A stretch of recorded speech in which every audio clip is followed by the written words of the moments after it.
2 buwan pa lang pero bumigay na ang bahagi ng isang river wall sa Marilao, Bulacan. Giit ng kontraktor nito, hindi ito substandard. At nakatutok live si Maris Umali. Maris.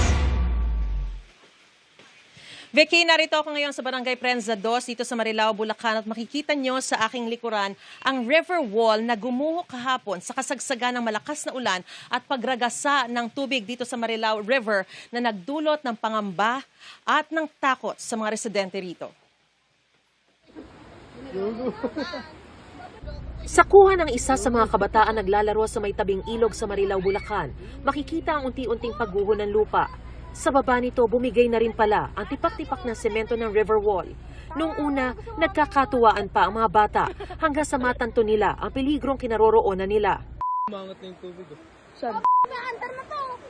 Delikado. Delikado yan. Replace na yan, replace na. Oh, patanggal na rin to. Uy, alis na. Akala po namin, lumilindol lang po, kaya gano'n. Gulat na lang po kami, biglang nalaglag yung yero.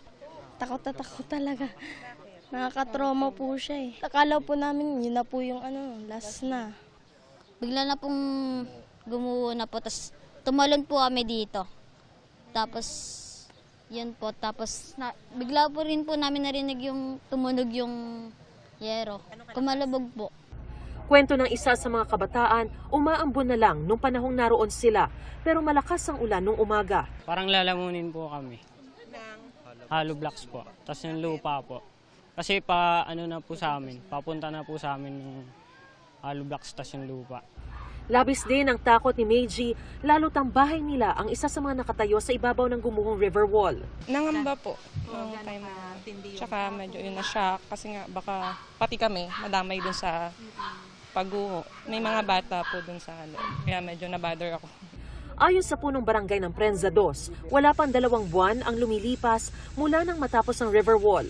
5 milyong piso raw ang halaga ng proyekto, kaya nagulat silang nawasak agad ito. Tuwing sasapit ang bagyo, sasapit ang panahon ng tag-ulan, unti-unti hong nagugumuguho yung mga lupa dito sa gilid ng ilog. Pagka gumuho na yung mga lupa natin dito, kasunod ho nito yung mga bahay na ang susunod na babagsak. Kasama po nung ilog, matatangay na rin po sila. Kitang-kita po na ang ninipis ng bakal, parang ampaw, wala pong poste. Buti na lang wala talagang nasaktan. Sobrang disappointed na naman kami sa ganitong project na substandard. Pero sagot ng kontraktor ng naturang proyekto, Hindi po siya substandard. Ang nangyari po dyan, sinunod po namin yung sa program of works, kung ano po yung mga nakadesign, kung ano po yung mga gamit na bakal, mga kapal po ng semento, sinunod po namin. Siguro po kaya po nangyari itong ganitong pagguho dahil po sa bigat po ng tubig. Kasi po pagka ang lupa nalagyan po ng tubig, bumibigat po ng todo. sabi ng alkalde ng Marilao, pinaiimbestigahan nila ang nangyari. Sunod-sunod po kasi yung malakas na ulan and yung agos po ng tubig sa ilog, sobrang lakas din. And this is not an isolated case dito po sa bayan po namin, no? Dala po talaga na extraordinary calamity. Paliwanag pa ng kanilang municipal engineer. Landslide prone po ito. Sa laki ng project nito, dapat po national po ito. So sa kagustuhan po ng ating mahal na mayor na talagang delikado po yung lugar, agad niya po itong pinondohan. Aral na rin sa amin yung to improve our design.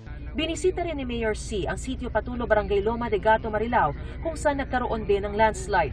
Pati ang Kingsport Warehouse Santa Rosa, kung saan bumigay ang sheet pile at nagkabitak-bitak ang lupa.